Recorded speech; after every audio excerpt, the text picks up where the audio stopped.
Selamat sore anak-anakku sekalian yang dikasihi Tuhan dan yang mengasihi Tuhan Yesus Kristus. Marilah kita mulaikan ibadah sekolah minggu pada sore hari ini. Saya undang anak-anakku sekalian untuk bangkit berdiri. Kita akan naikkan satu pujian yang berjudul Mari Masuk. Biarlah kita memohon pada Tuhan. Dia masuk dalam hati kita. Mari masuk,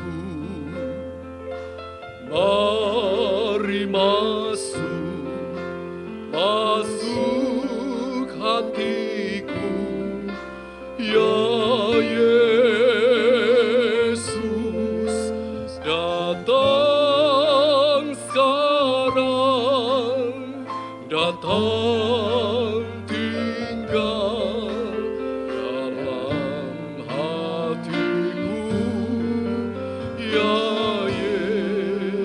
Mari masuk, mari masuk, mari masuk, masuk hatiku, ya Yesus, datang sekarang, datang tinggal.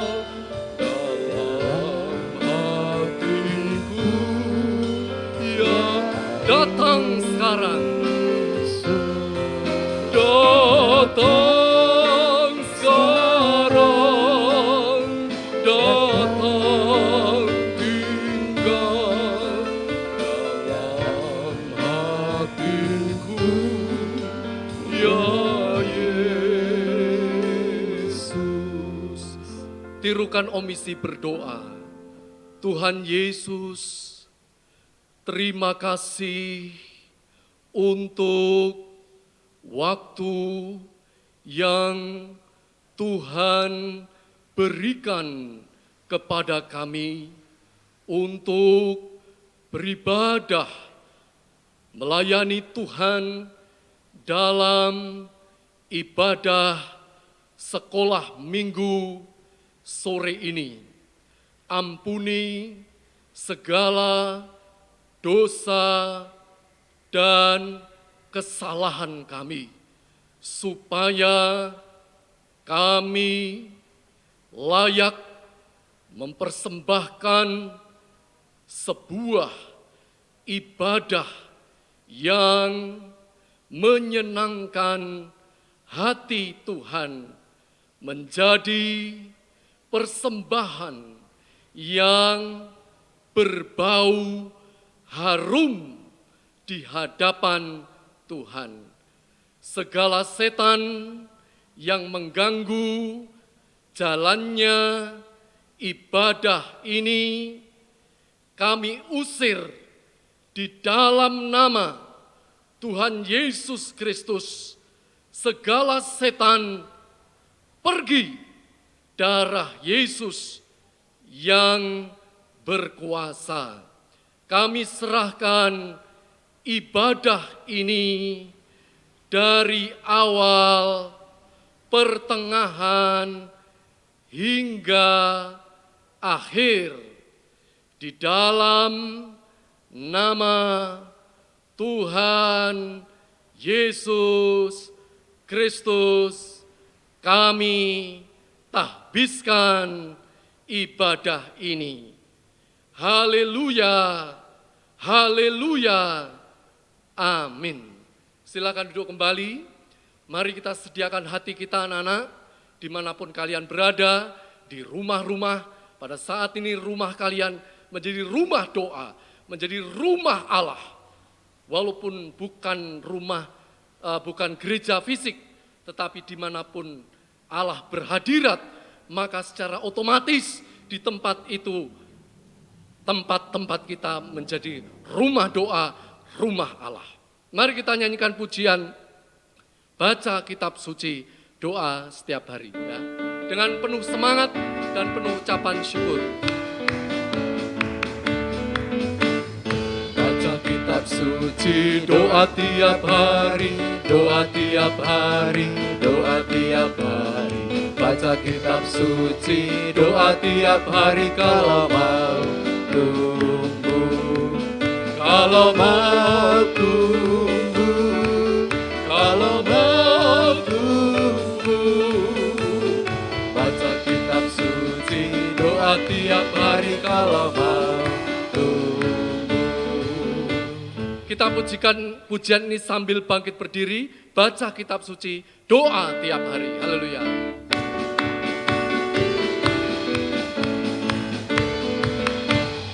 Baca kitab suci, doa tiap hari, doa tiap hari, doa tiap hari. Baca kitab suci, doa tiap hari kalau mau tumbuh, kalau mau tumbuh, kalau mau tumbuh. Baca kitab suci, doa tiap hari kalau mau tumbuh. Silakan duduk kembali, kita lanjutkan pujian kita, kasih Yesus indah, indah, oh indah.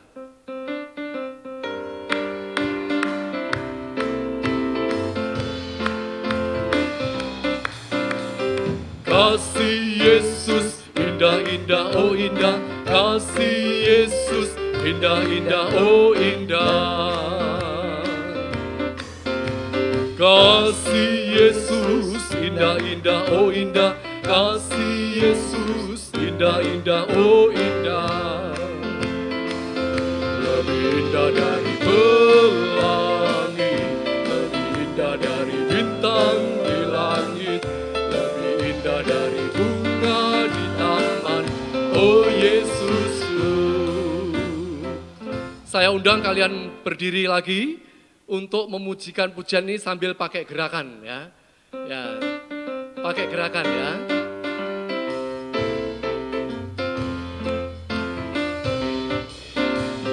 Kasih Yesus indah, indah, oh indah. Kasih Yesus indah, indah, oh indah.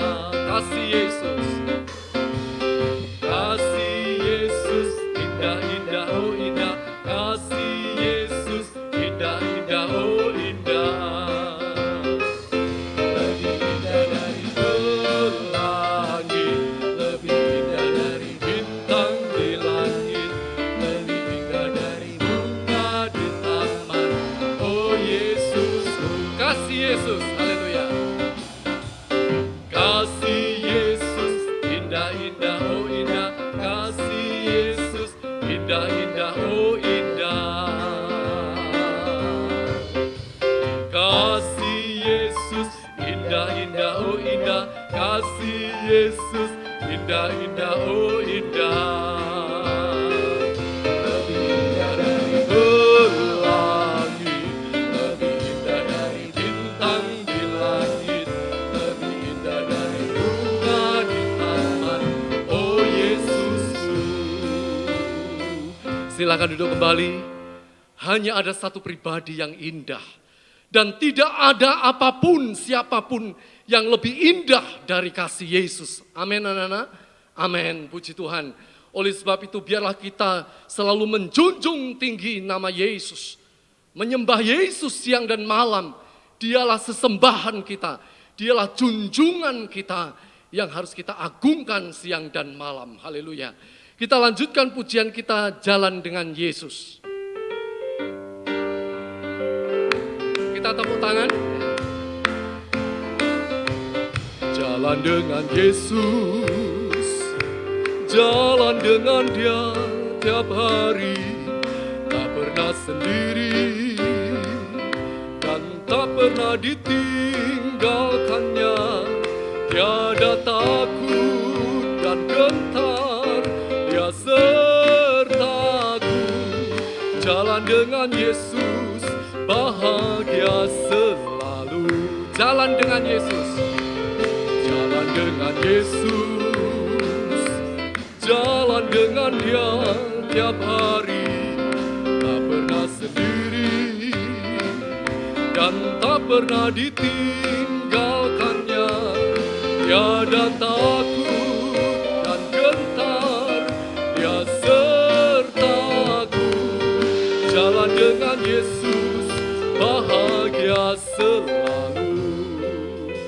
Haleluya.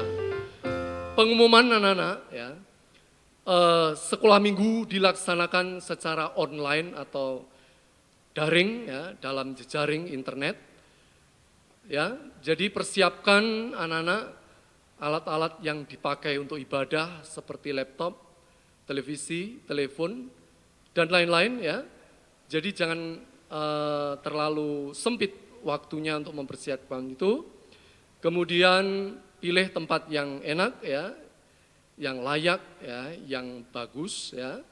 Kemudian berpakaian rapi, sopan, dan yang terpenting adalah sungguh-sungguh. Dan jangan lupa untuk mengisi daftar hadir yang ada di siaran internet itu. Kalau YouTube berarti di public chat, itu tempat chatting itu. Kalau di website ya, itu bisa di komentar atau komen dan lain-lain. Sehingga tercatat dengan rapi dan baik, nama kalian tercatat di buku kelas masing-masing. Demikian pengumuman dari saya. Mari kita sama-sama bangkit berdiri, kita akan mendengarkan firman Tuhan yang adalah pribadi Tuhan sendiri, bagian yang terbesar dan terbaik, yaitu firman Allah, karena dialah pribadi Tuhan sendiri. Kita nyanyikan pujian, "Kusiapkan hatiku Tuhan" satu kali saja.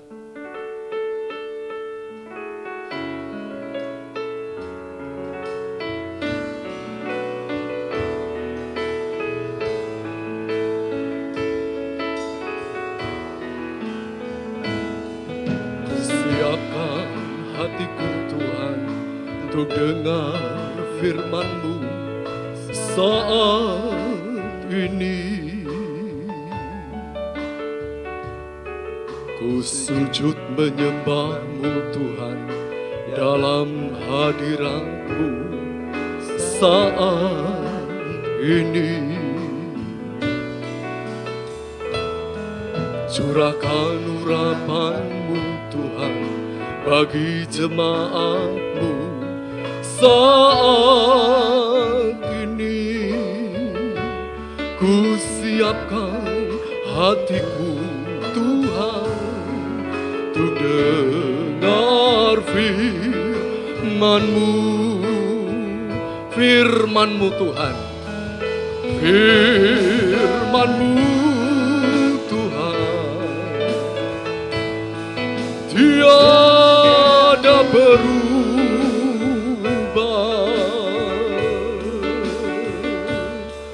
Dahulu, sekarang, selama-lamanya tiada berubah.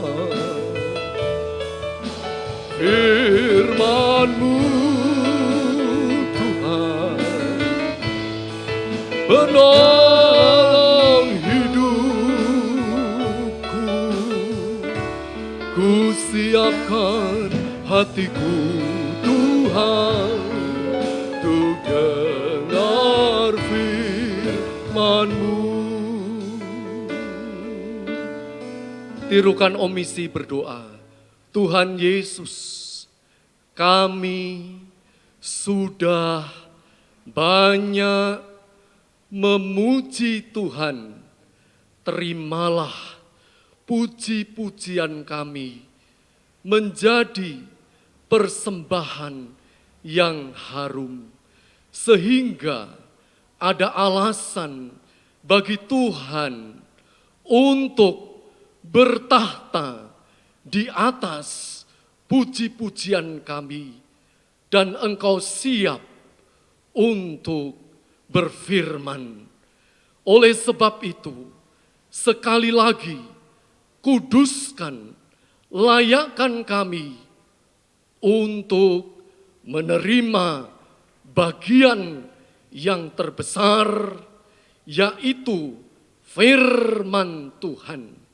Biarlah kami mendengar dengan sungguh-sungguh, sehingga kami menghargai pribadi-Mu, firman Tuhan.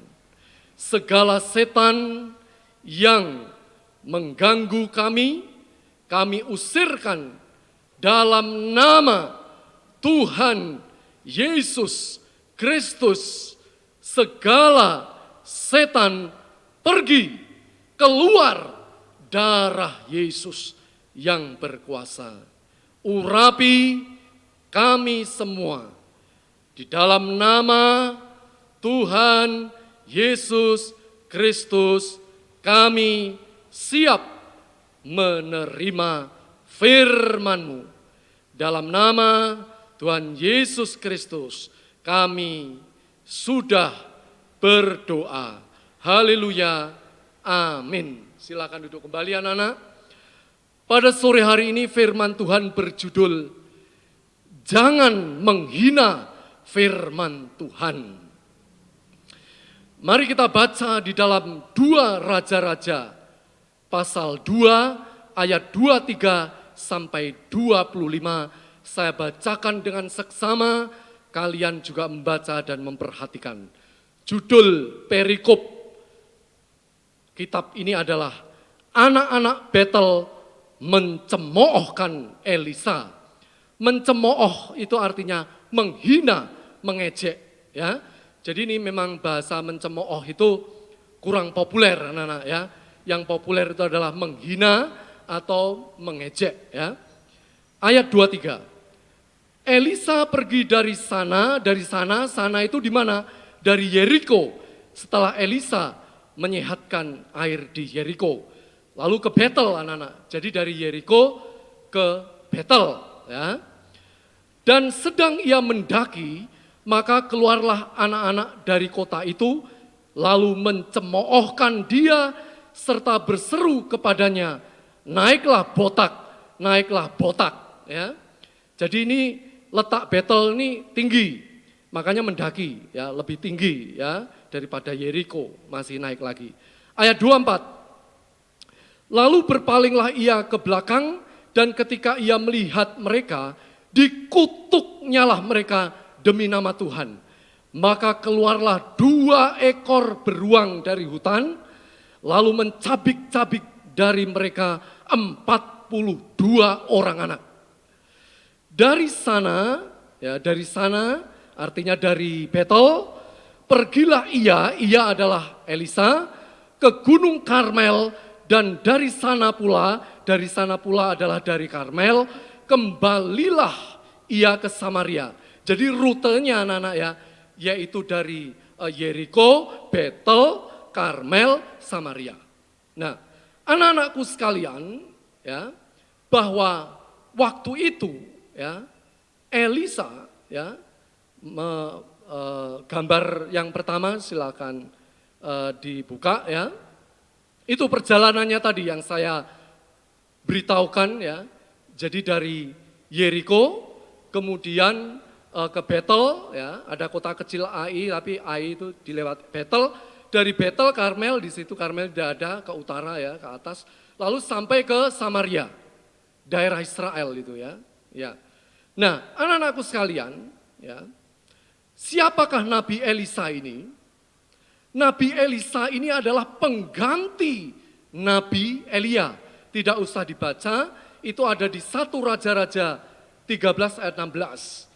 Waktu Elia mau diangkat ke surga, maka tongkat estafet kenabian dari Elia diserahkan kepada Elisa. Nah, Nabi itu tugasnya apa, anak-anak? Nabi itu adalah utusan Tuhan, penyambung lidah Allah, ya, penyampai firman Tuhan. Jadi Nabi Elisa dalam bacaan kitab kita tadi itu berbicara tentang firman Tuhan itu sendiri, ya. Jadi waktu itu Nabi Elisa akan memberitakan tentang firman Tuhan, ya, itu terlihat di gambar 2, ya, mari kita lihat. Dia berjalan dari Yeriko ke Betel, naik, ya. Jadi kontur geografis di Israel itu lembah dan gunung, anak-anak. Tidak seperti di Mesir, datar tanahnya. Tapi kalau di Israel itu lembah dan gunung, ya. Itu bab Nabi Elisa sedang menapaki jalan menuju Betel, ya. Apa yang terjadi waktu sampai di Betel, anak-anak? Bukan suatu sambutan yang meriah. Seharusnya seorang nabi disambut sebagai seorang nabi. Seharusnya firman Tuhan datang harus disambut sebagai firman Tuhan.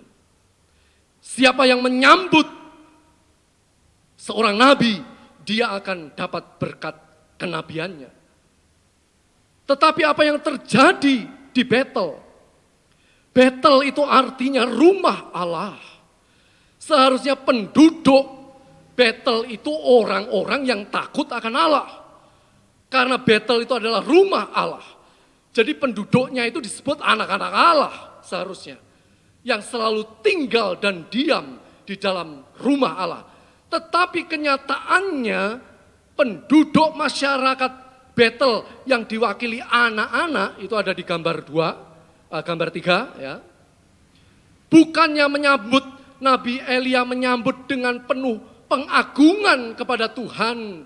Oh, Tuhan melawat Betel. Karena Nabi Elisa datang untuk memberitakan kabar baik maupun kabar kesempurnaan, ya. Justru tidak. Coba kalian lihat di gambar itu. Kurang seru itu gambarnya ya. Ya, coba kembali ke gambar sebelumnya ya. Itu tangan diangkat ya. Tidak tahu sopan santun anak-anak di Betel ini. Justru mengolok-olok sambil mengatakan naik botak. Naik botak. Memang Nabi Elisa botak. Botak itu artinya tidak punya rambut kepalanya. Seperti Omisi ini sudah mulai botak belakang ya. Ya. Mengolok-olok, mencemooh, menghina, mengejek Nabi Elisa yang tidak lain adalah representatif atau berbicara tentang firman Tuhan. Bagaimana seorang anak Tuhan di Betel yang seharusnya mengagungkan firman Tuhan justru mengolok-olok, mencemooh, botak naiklah, botak naiklah. Jadi anak-anakku, jangan kalau firman Tuhan diberitakan seperti saat ini Omisi memberitakan firman Tuhan. Jangan mengolok-olok firman Tuhan hanya gara-gara kelemahan. Ya manusia itu semua punya kelemahan anak-anak. Termasuk Nabi Elisa punya kelemahan. Di mata anak-anak Betel, botak itu dianggap lucu. Dianggap sebuah kelemahan. Makanya diolok-olok. Mungkin kalian saat sekolah minggu melihat gurumu menyampaikan firman Tuhan. Nggak sengaja rambutnya belum disisir. Terus cekikian. Mengolok. Mengolok-olok. Itu bahaya. Jangan dijaga mulut ini, jangan mudah menghina, mengolok mulai di teman-teman, di sekolah, di rumah. Kalau yang hobinya mengolok-olok, bertobat, hati-hati, itu benih-benih. Nantinya akan mengolok Tuhan, menghina Tuhan, mencemooh Tuhan, mencemooh firman Tuhan. Akhirnya apa yang terjadi anak-anak setelah mengolok-olok? Mari kita lihat gambar berikutnya. Gambar ini hanya ilustrasi saja anak-anak untuk memudahkan pemahaman. Setelah anak-anak Betel, itu lihat, gembira ria kayak paduan suara ya. Ya ada yang mulutnya sampai buka lebar ya. Tertawa cekikian, tertawa ngolok-ngolok, botak-botak. Apa yang terjadi? Ya, slide berikutnya. Sedih. Nabi Elisa sedih, prihatin, mengeluh, mengerang. Kok bisa di Betel rumah Allah dijumpai anak-anak Allah menghina firman Tuhan. Ingat gembala juga ya, jangan menghina gembala, jangan menghina firman Tuhan. Ya, yang terjadi adalah dikutuk. Kita lihat gambarnya, ya.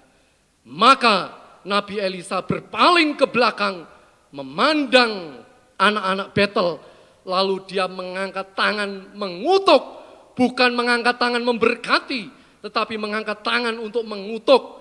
Nah itu gambar berikutnya kutukannya keluar apa?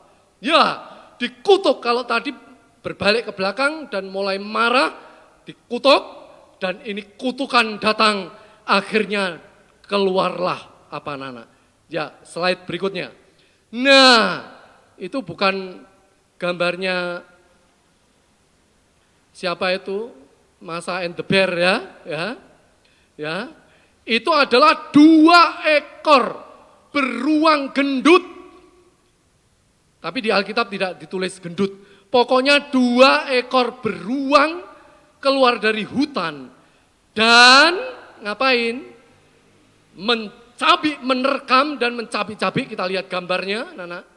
Nah, anak-anak Betel kaget, shock melihat tiba-tiba datang 2 ekor beruang dari hutan, menerkam dan mencabik-cabik gambarnya. Nah itu, tentu saja tidak langsung dicabik, diterkam dulu, lalu dicabik-cabik. Nah, gambar terakhir dicabik-cabik, akhirnya mati 42 anak-anak Betel. Terima kasih untuk slide-nya ya. Anak-anakku sekalian ya, bahwa menghina atau mencemooh atau mengejek firman Tuhan itu berakibat kematian.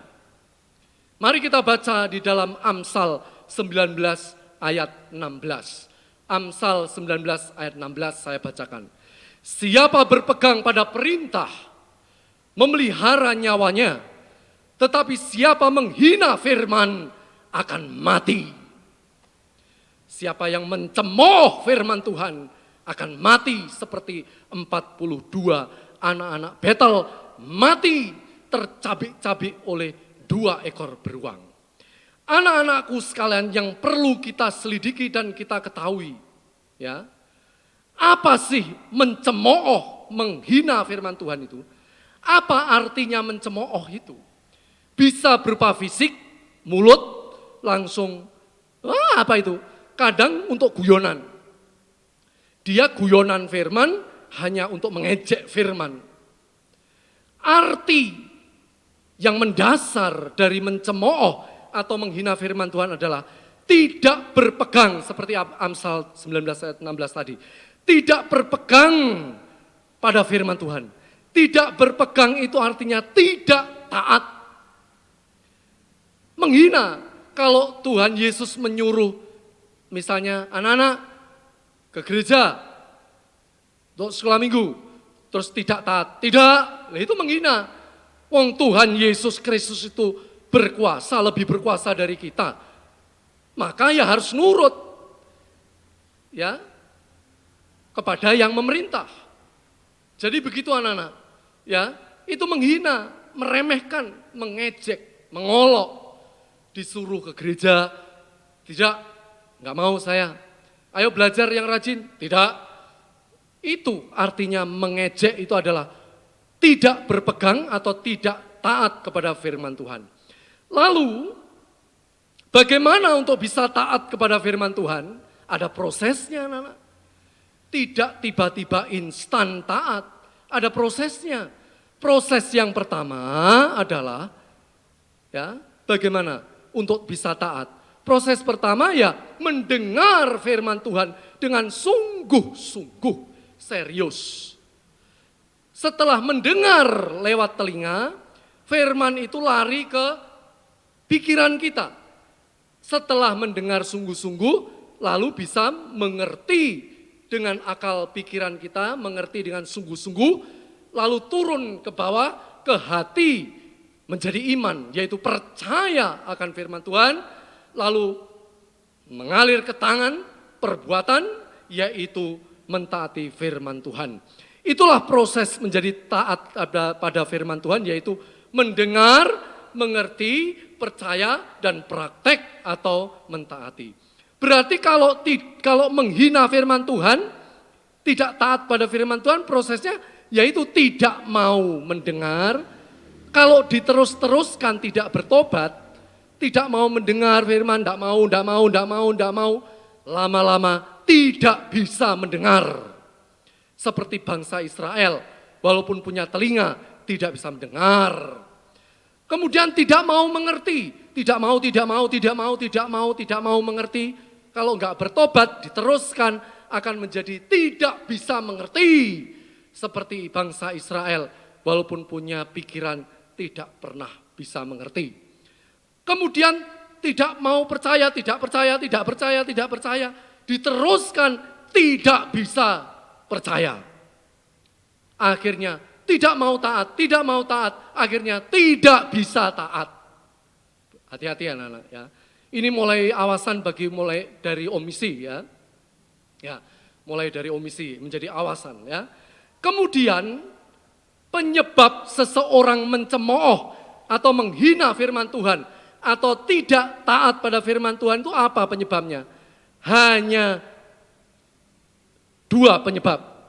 Yang pertama, keras hati atau tegar tengkuk. Tidak usah dibaca di Perjanjian Lama 2 Tawarikh 36 ayat 13 dan 16, yaitu peristiwa Raja Zedekia memerintah di Yerusalem, kerajaan Yehuda.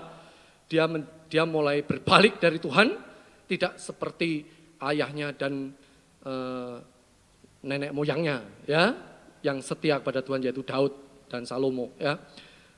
Dan rakyatnya juga begitu, keras hati, tegar tengkuk, menghina firman Tuhan. Itu di Perjanjian Lama.